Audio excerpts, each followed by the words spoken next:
Good morning, and congratulations on making it for the first session the last day. It's a pleasure to introduce Rihanna van den Berg from all the way from Amsterdam at Microsoft Labs. The floor is yours.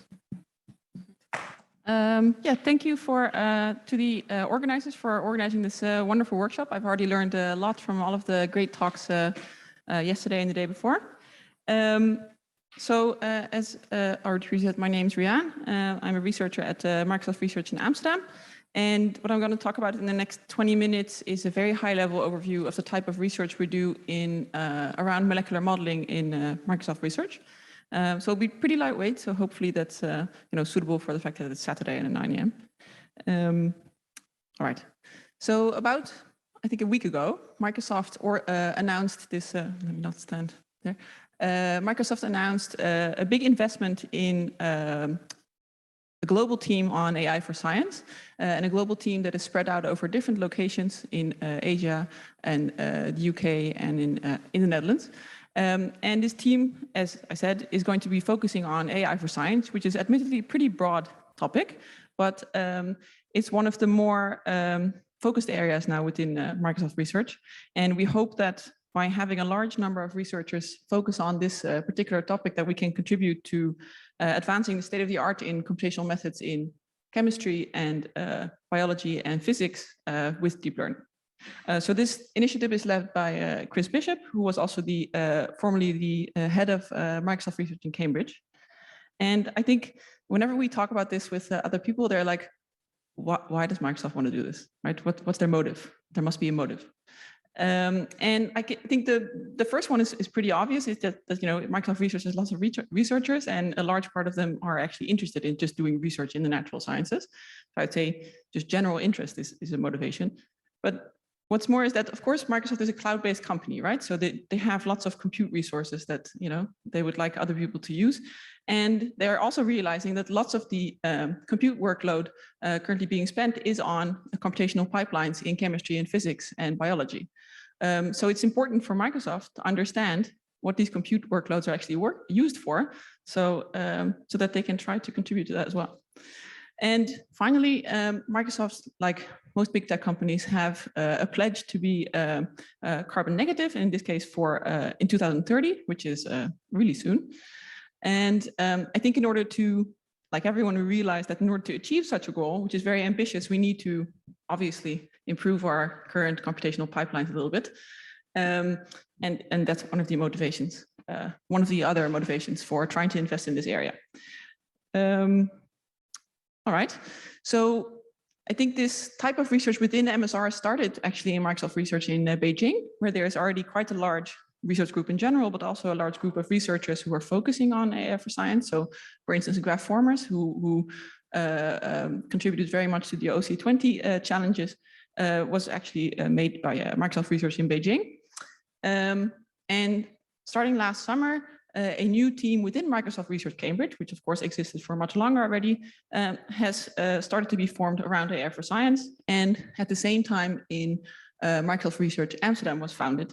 There was no research yet, at least from Microsoft's perspective, in Amsterdam. And since last year's summer, we started a new team there, which is really exciting. And so since, I think, last year's summer, we've hired all of these amazing people, and I'm really excited to work with all of them. So at the top left, you'll see Ryota, who's also here. I mean, Ryota has been there for a much longer time already. Max is one of the figureheads in MSR Amsterdam. Max Welling, top left. You'll also see Marvin Segler, who leads a computational chemistry team on drug discovery. Frank, everybody knows Frank, needs no introduction, I think. Chris, obviously, is the head of all of this, and we've also recently been very lucky to get Paola Gori-Giorgi to work with us. So it's quite an exciting team with lots of different expertises, and yeah, we're trying to set up a well-functioning team focusing on important challenges. And so the topics that we're focusing on right now are, I would say you can split them either along the application axis or along the methodology axis. So from the application perspective, we're really interested in material discovery, drug discovery, catalysis, and plasma physics. And from the methodology point of view, we are very interested in improving density functional theory and in particularly making it more accurate. So that is the type of research that Paola Gorigiorgi is going to set up, and she just joined. I think like everyone in this field, we're interested in ML potentials. It's sort of like a trivial thing to also be interested in. Later today, or later this morning, Ryota is going to talk about the type of work we've done in enhanced sampling. And as I said, I would say on the deep learning side, we're very interested in trying to see where generative modeling and neural PDE solvers and also RL and planning methods can help us in improving all of the computational pipelines. So, as I said, one of the things that we're really interested in, as I think everyone here, is trying to help scale simulations to larger times.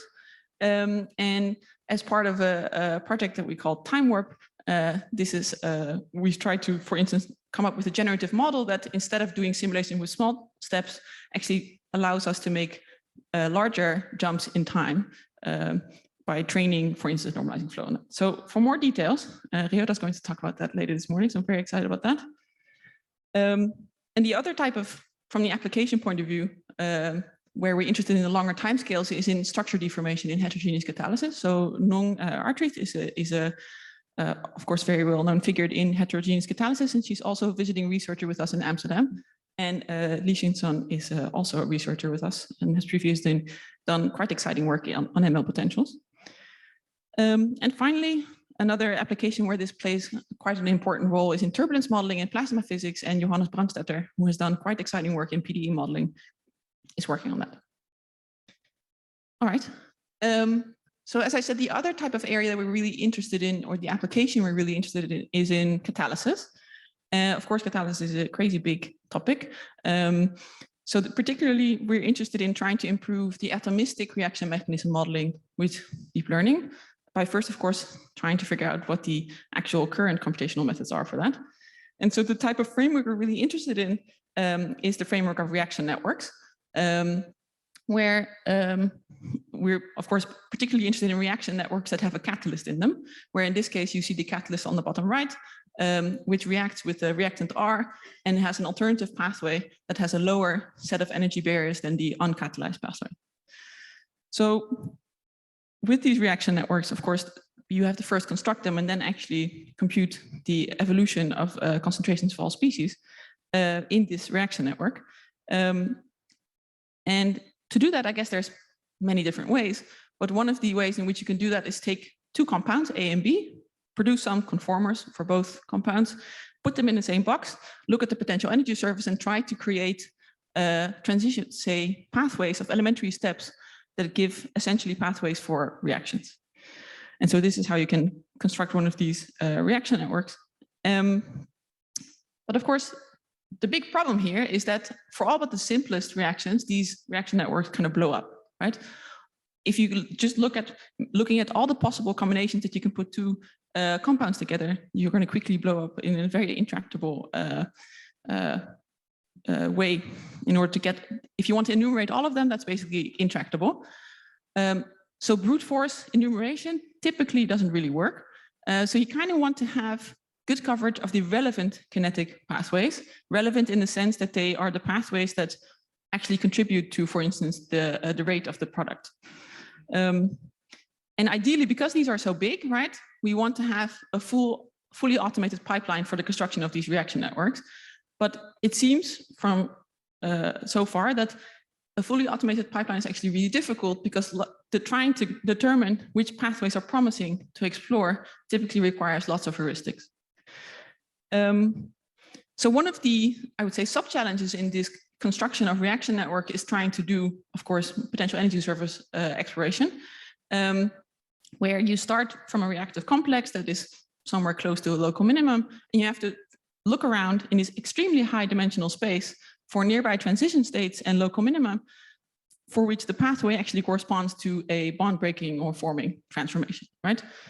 Now, it seems from current methods that these exploration algorithms have several issues. One of them, of course, is that every call to the potential energy or the forces is fairly expensive because you have to do so many. So one of the things we can do, of course, like everyone else, is to improve with the same accuracy the speed of this ML potential so that each call at least is less expensive.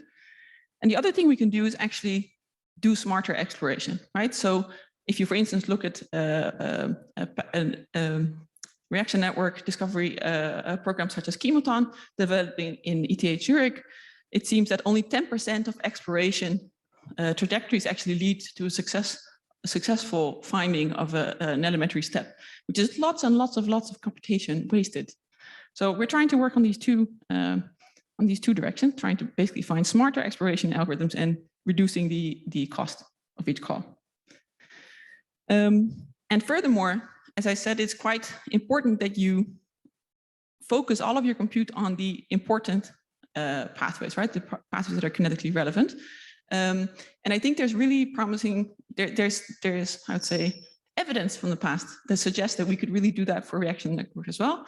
So there's previous work by my colleague Marvin Segler, who used Monte Carlo tree search to have very efficient searches in an automated way for retrosynthesis.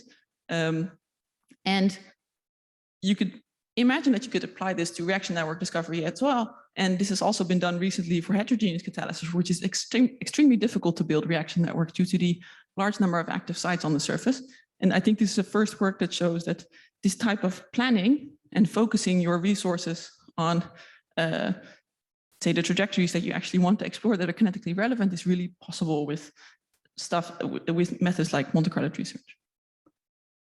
So another area that we're really interested in is material discovery. So this is led by Tian, who's formerly working at MIT.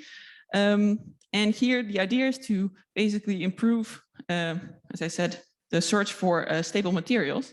So in high throughput screening methods, of course, we need first better structure property predictors so that we can do high throughput screening in a better way.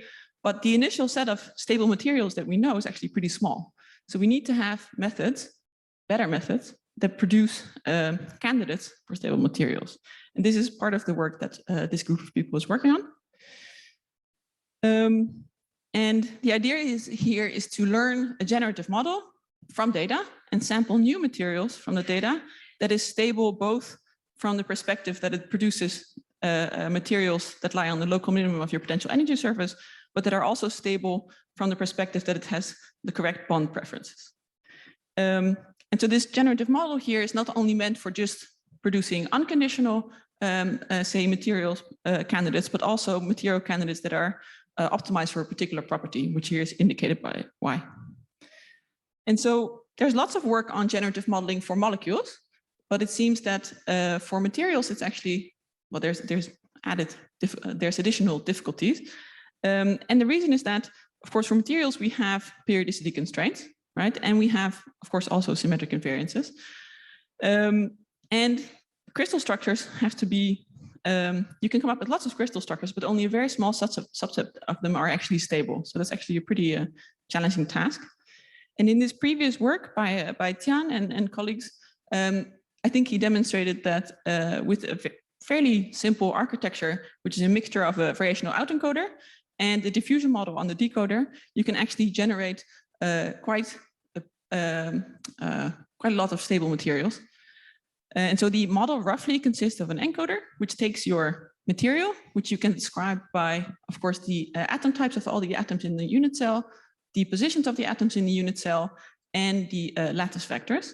So this is encoded with a graph neural network to produce some latent representation Z. And then there are, I would say, two losses. There is one loss that, given that latent representation, predicts first the composition of the material, the lattice vector, and the number of atoms. This is a supervised loss with signal from the original material. And then given those compositions and lattices and atoms, we can now take our original, say, material, add noise to the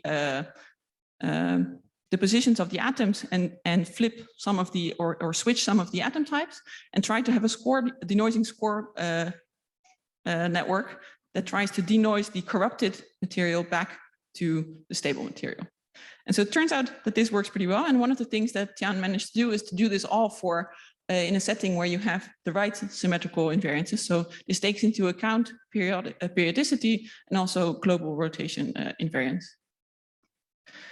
And so just as a high level, right? So where I would say in the deep learning community, we typically use these type of methods for image generation, where during training, you take an image, you corrupt it traditionally by just adding noise, Gaussian noise. and the learned model goes in a different direction. So it takes, say, the noisy image at, let's say, 4th frame and tries to reproduce the original image. For materials, in this case, you start with the particular form of the material, say all the way on the left, and you corrupt only the positions of the atoms and their atom types. And the score model has to basically undo that corruption. And so I think what's kind of cool is that what you see over here is you can see an initial corrupted version of the data, or it's a very noisy sample all the way on the right. And if you now do Langevin sampling with the score denoising diffusion model, you can actually see that slowly you'll start to see a crystal structure appearing. Yeah, so here you can see that it actually became pretty stable into a nice crystal structure. I think this is very exciting work. And of course, generative modeling applied to many other areas too. So there's a team on drug discovery led by Marvin Segler and Sarah, who I'm not sure made it. Sarah's over there. Great. And people and other people in this group are working in general on drug discovery. And one example paper, which I think shows that this is a really good area to work in, is this paper in Acellera 2022, where they made an AutoEncoder, which is where the decoder can actually generate drug molecules, both by inserting motifs or by inserting atoms. And so they can do unconditional generation by a mix of motif-based generation and, say, separate atom generation, but also they designed their autoencoder in such a way that you can condition the model on starting from a particular scaffold that you're interested in. So this turned out to work really well. And this is actually was done in collaboration with Novartis and is used now, I think, internally in our company. So I'd say that's quite exciting. And so finally, as I said, so Paola Gori-Giorgi joined us. She's world expert in density functional theory, so I feel like we're quite privileged to manage to convince her that she wants to work with us. And so here the goal, of course, is that we want to improve the accuracy of density functional theory, right? So make sure that it also starts working for systems in which it currently really doesn't work.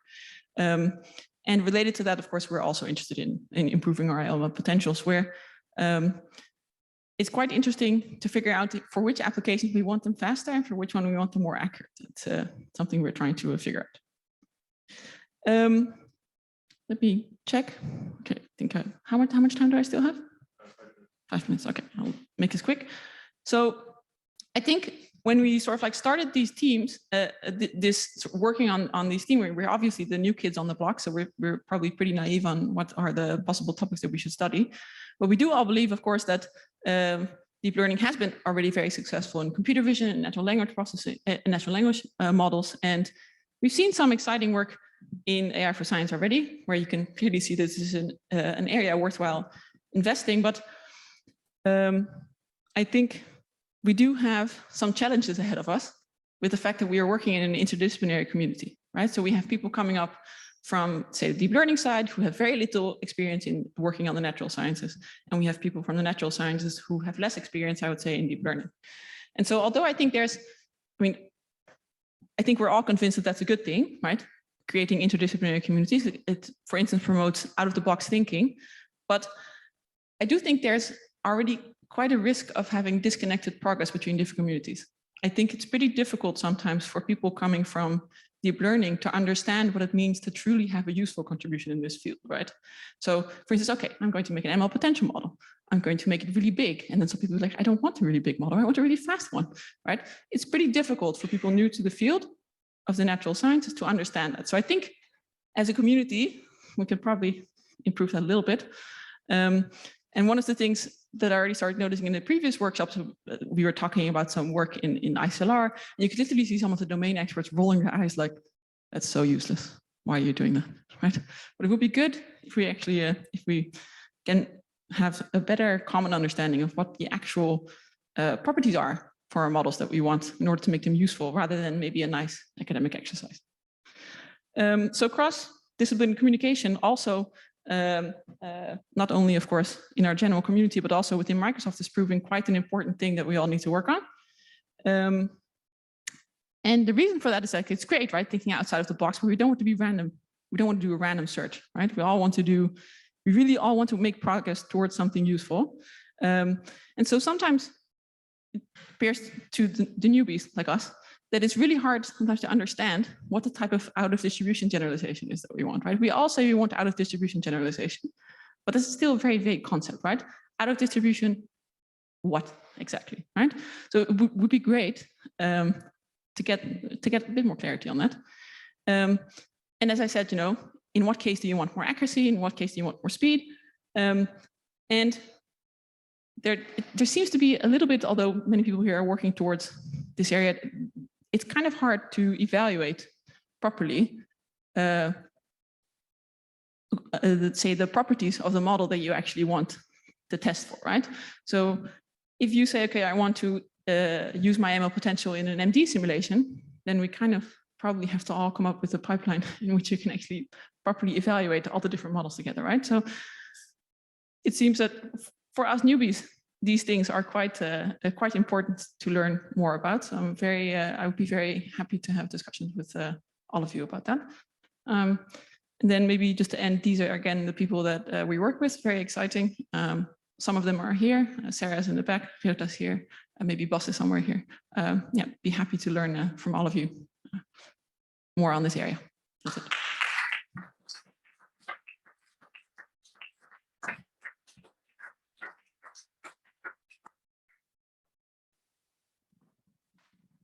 All right. Thank you very much for this great talk. Do we have any questions? Yeah. Thank you. So really nice talk. I'm wondering about these generative models for molecules you show. It is based on graph design, smiles, or with 3D directly? I think so you meant the drug discovery. Yeah, the drug discovery. Right? So I think this is based purely on 3D graphs, so not smiles. But not sorry, I'm saying 3D graphs. It's actually just flat molecular graphs, no 3D information. But so they're not working on smiles. Okay, and also when you mean out of distribution, what do you want? Like a real challenging chemical problem? So like a tautomer, radio prediction, or? Well, so I guess for each application, imagine that you say, okay, we want an ML potential that works across the periodic system. I still don't really know what that means. What does it mean to work across? So these type of... So it's like an achievement transferability. Yeah. So if I mean, there's already simulators that can do, like, there's plenty of, say, traditional computational chemistry methods that can do all of the things we want to do, right? But the problem is that either they're not fast enough, right? Or you have one particular method for one particular application, right? So I think it's a bit useless to create a machine learning model that can do as good as the simulator that you trained it on, and then not generalize better. Otherwise, or for instance, isn't faster, right? But for different application, I imagine that the type of generalization that you want is a little bit different, right? And it's pretty difficult for newbies to figure out which application wants what type of out of distribution generalization. Okay, I have more questions, but we can talk later. Thank you. Right here and then.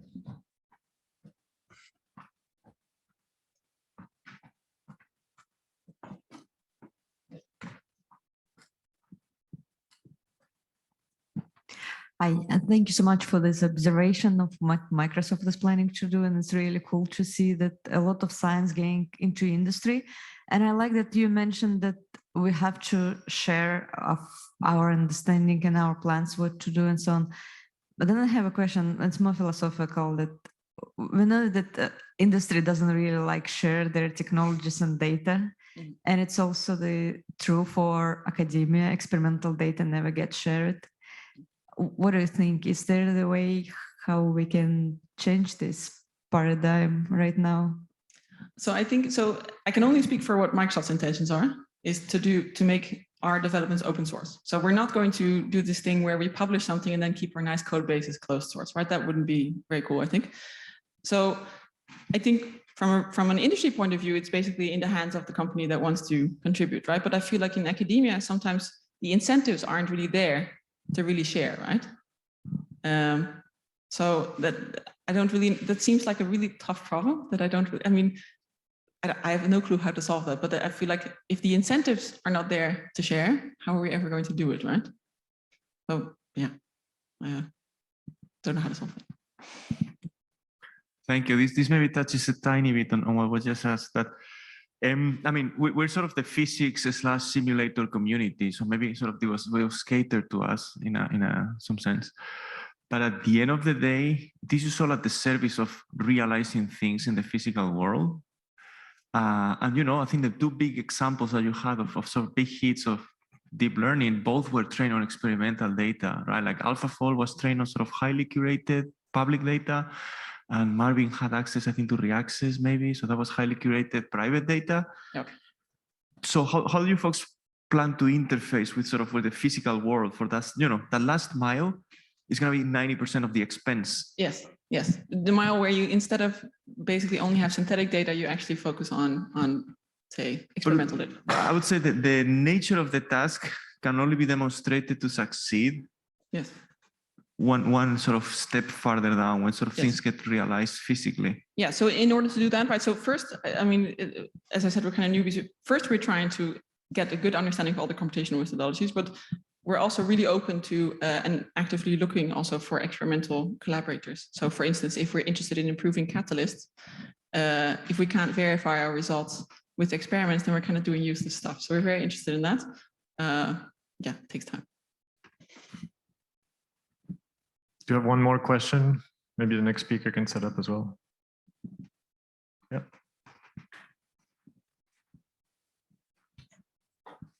Thanks also from my side. With regards to ML potentials, you mentioned that you always have to make that choice. Do you want to be as accurate but faster, or vice versa? And I couldn't really think of an example for something where you're as fast but more accurate. So imagine that you want to have the speed of a semi-empirical method, right? XTB, which is frequently used for reaction network exploration, but you want to have less. You want to reduce the cost of refinement calculations close to your transition state, for instance, right? Then you ideally want to start from a better estimate, right? So if you could come up with an ML potential that's as fast as XTB but more accurate, right? In that case, that would be useful. Okay, I see. So then you're not more accurate than whatever you're sort of trying to simulate on top of XTB. Yeah. So imagine that you get your reference data from DFT. Yes. So, but your goal is to be as accurate as DFT, but with the speed of XTB, for instance, right? So. Yep. That's a good example. Yeah. Yeah. All right, let's thank Rihanna again for his great talk.